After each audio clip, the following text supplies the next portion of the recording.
So let's open up character 02.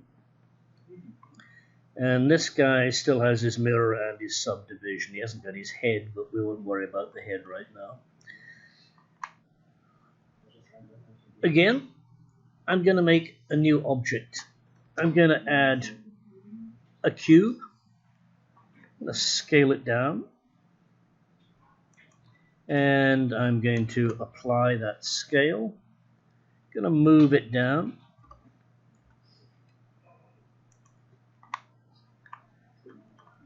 And let's begin to make something like a shoe. So first thing I want to do is think about the geometry. Shoes and feet should flex, so they need to have edge loops running vertically, about the point where the ball of the foot is, about a third of the way back. And this is so when you make your walk cycle, the foot can peel off the ground in a realistic fashion. So let's go to edit mode here, and SY, maybe move that down, GZ, and we'll add some edge loops, loop, cut and slide. We'll add 3 of those, and then back here SY. You notice when we do that, we change the geometry. So it might be better to actually select these individually. GG, move them along the geometry. GG. And let's add another edge loop around here. That's good.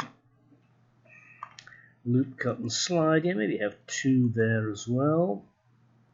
And now I can select that. GG, move it down. That, GG, move it down. Maybe that. GZ, GZ. Just select the top 3 there. GZ.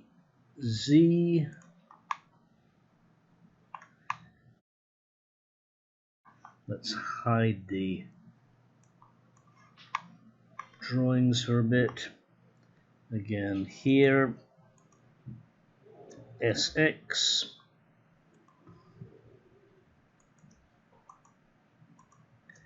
GZ. SZ. GG. And gradually develop something that might or might not look a bit like a shoe once it gets a subdivision surface. GZ. Right, it's going to be kind of hard to see this. GX without the subdivision surface, so let's just do that right now. Something like that. And again, going back out into object mode, bringing in the character drawings, side view, X, G, that's actually not too bad, SZ, G, apply that rescaling, GY, and now we want to go in here, start with the shoe, add the character, Control J, and now we got 2 rather strange looking shoes. Let's just hide the mirror modifier and go into edit mode and start to clean these up a little bit.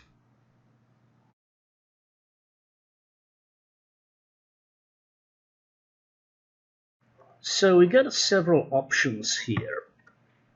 We can attach the geometry to the end of the leg, but we don't actually have to have the whole character as one mesh. We could have separate meshes.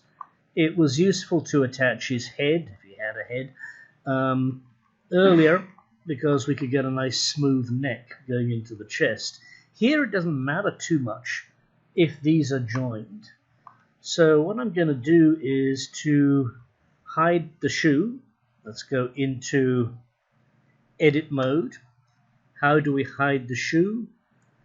Select something on it. Control L for select all linked. H for hide. The geometry is still there, but we just clear it out of the way. Now in edge select mode, we select the end here. E, Z, E, S, E, Z, E, S, E, Z. Same thing as before, but we're not going to be adding trousers around, adding pants around this, so that's going to be okay. Right, we want to bring the hidden objects back. Alt H. Remember, Alt undoes things. We have the shoe selected. GX. Well, we want to make sure we don't have anything selected, and then Control L, GX.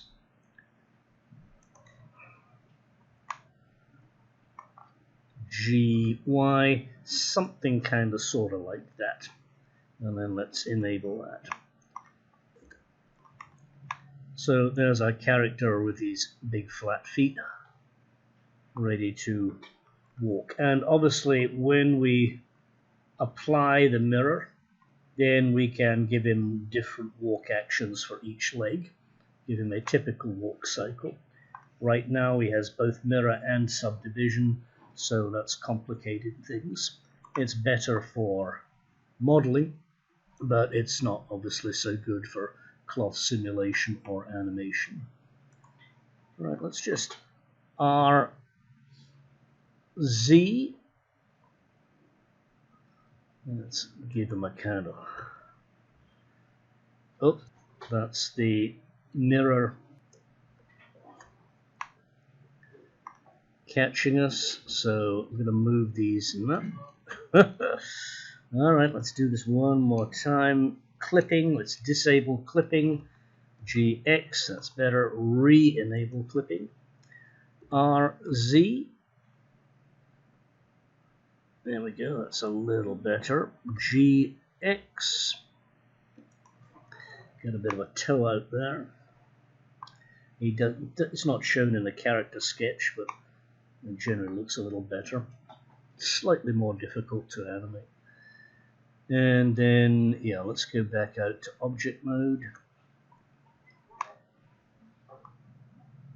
So yeah, so now we can add an armature inside here, and we'll be able to get his feet flexing reasonably realistically. Not quite happy with that. I'm not good in shoes. G, Z,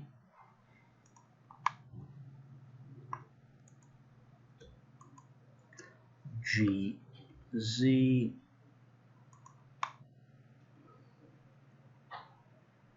yeah, that's a little better. Okay, so now let's look at hands. Hands are complicated. Again, model them separately. It's often a good idea to have a set of pre-made hands and just plug them onto your character. If you're doing a lot of character modeling, you'll build up a library of shoes and heads and hands, and then you can just literally plug them onto your body. But we're going to try and do something from scratch here. It's a while since I did this, so let's see what we can do. I'm going to hide the sketches again. And this time I'm going to bring in, what am I going to bring in? Let's bring in a cube. There it is. Scale it way down. apply that scale. We'll go to face mode with the 3 key, GG. GG, just move the geometry along the existing. Let's add some edge loops here. Loop cut. There we go. How many? Let's make it 3. We'll add some more loop cuts here. How many? Let's make it 2. And we'll add our subdivision surface. GY. Actually, let's go to face mode. SY. SZ.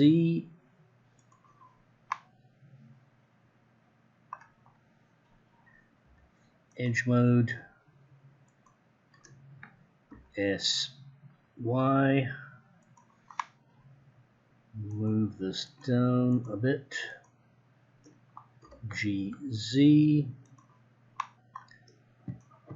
GZ. Extruding the fingers, we want to go to face mode. And one of the problems is if we hit extrude, just E, all the fingers are stuck together. We get what's called a mitten hand, not really what we want. Extrude individual faces. So extrude individual faces. And now you can see we actually have faces between the fingers. So we can go to individual origins, select these guys, hit S, beginning to create some fingers there. Now we can just hit E, pull out a bit more, and E, pull out a bit more again. So obviously this needs work, but we'll just bear with it for right now. I'm going to add more edge loops, another edge loop horizontally. And that edge loop, if I select it and scale it in the Y, gives us a little geometry on the sides of the hand, but it also means that we can select 2 faces here and delete them. And now we've got the start of the thumb. So let's go back to edge select mode. We select the edge loop around there. Why not? Let's use our favorite command here. Let's go back to mesh transform to sphere. Okay. And then just hit E, G, R, and we want to scale about median point again. S, X, maybe SY. Move it back. And E, Y, SY.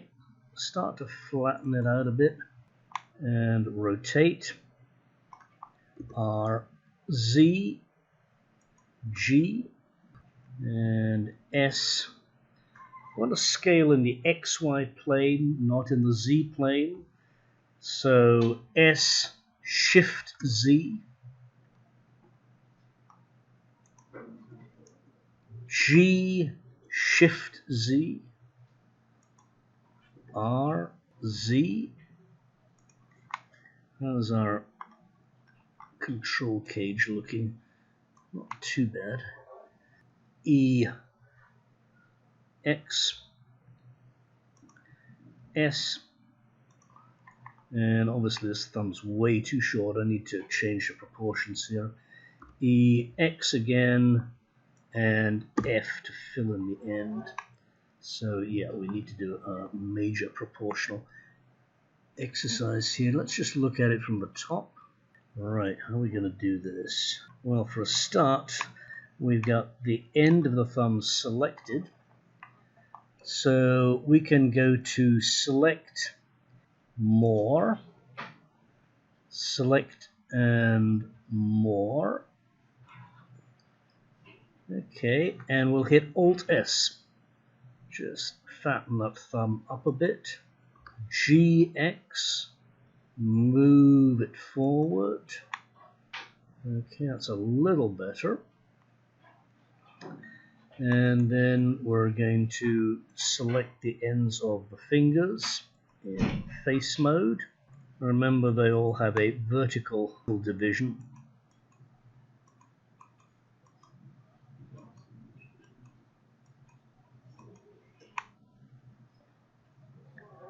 And just move those back, but let's move them back GX, and again select more,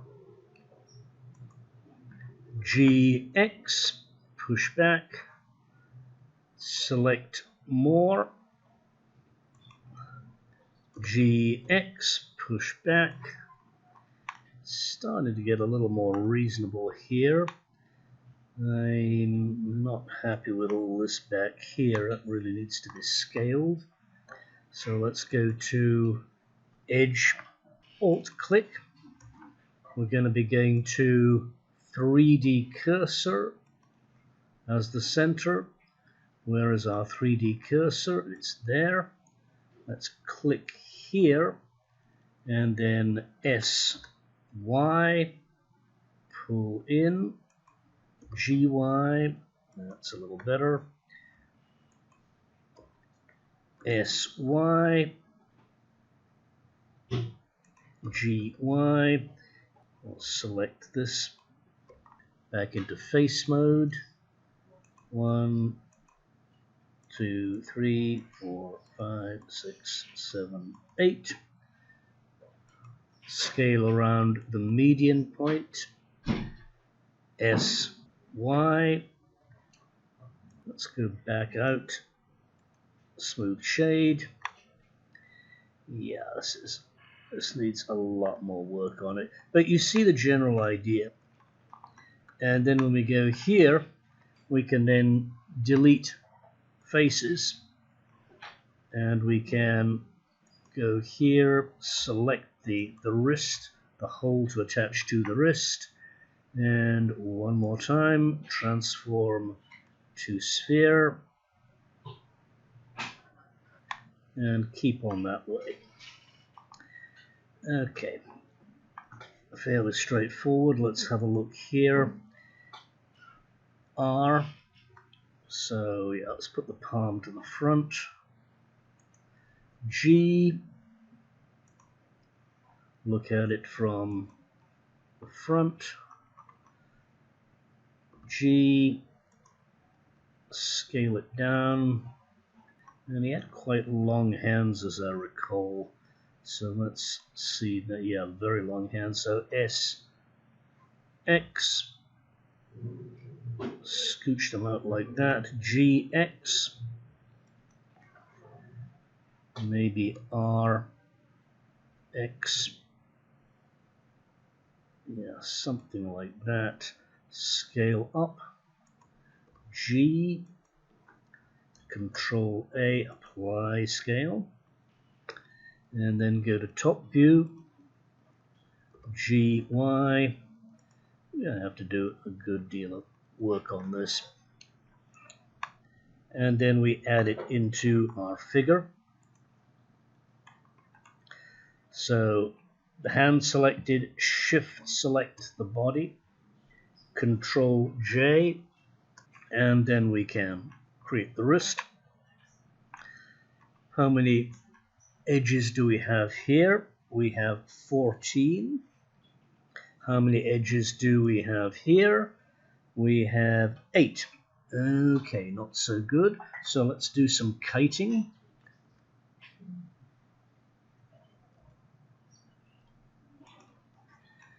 Kiting in here means going initially to vertex, and we'll select these 3 verts, Alt M, merge at center.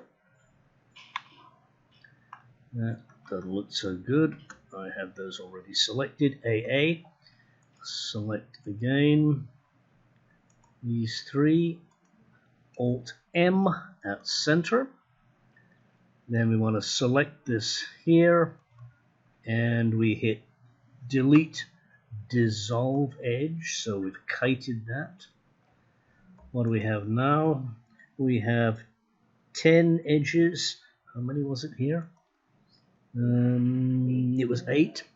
So we need to remove 10 edges, so one more kiting operation should do it.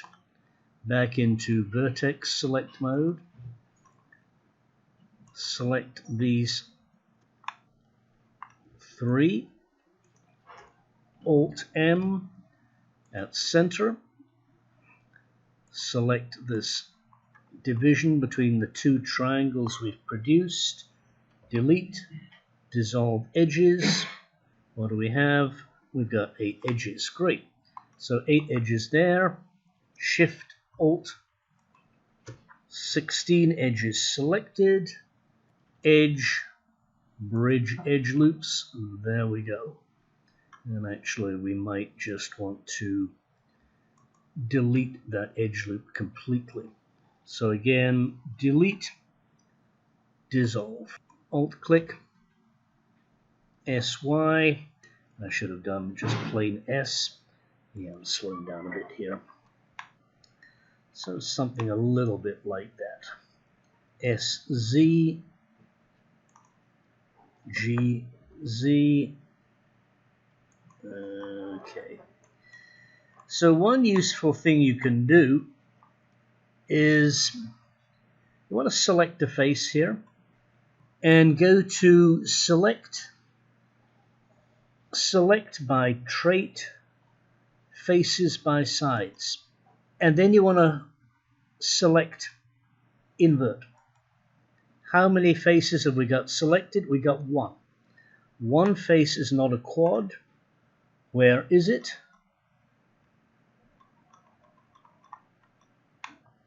Okay, it's something weird happening at the end of the thumb. Oh yeah. Well, that's easy to fix. Delete faces. Let's go back here. Alt, right click, mesh, transform to sphere. Yeah, something a little funny going on there. Let's just go in and do some manual editing. GG, GG,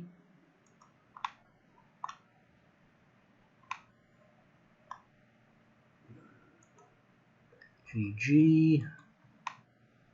That looks a little bit, ooh, yeah, okay. So Alt, right click, S and X, cut that back. And now let's just add a new face. So we'll select these 2 and hit F. F will create a new edge between the selected verts. And then we're going to go to face mode, click, click, F, click, click, F. And now we've got 2 quads here. Let's try this again. We've selected a quad. So we're going to go to select by trait, faces by sides. Then we want to go to select invert. How many are selected? 0 faces out of 478. So we've now got 478 almost perfect quads. So there, I didn't mean to do this today. We were actually going to be, oh no, I did mean to do this today. We were going to be talking about character modeling, yeah. So anyway, that's the basics of character modeling. The key is to have good reference. Let's have a look at some of the stuff I put in the faculty folder for today. And that's going to be here, here, here. Well, a skinny guy. What else did I send out? Oh, I sent the images for the head topology, I think. So these we looked at before, but they're useful reference to have. And then I sent out the ear images. Ears are horrible. I don't mean they're horrible in the sense of the way they look on people, but I mean they're just nasty to model. Some people have very good tutorials. If you're really into modeling ears on YouTube, I recommend you look at those. And of course, it doesn't matter whether they're using Maya or they're using Blender or they're using 3D Studio Max, because the principles of modeling these are all about the same.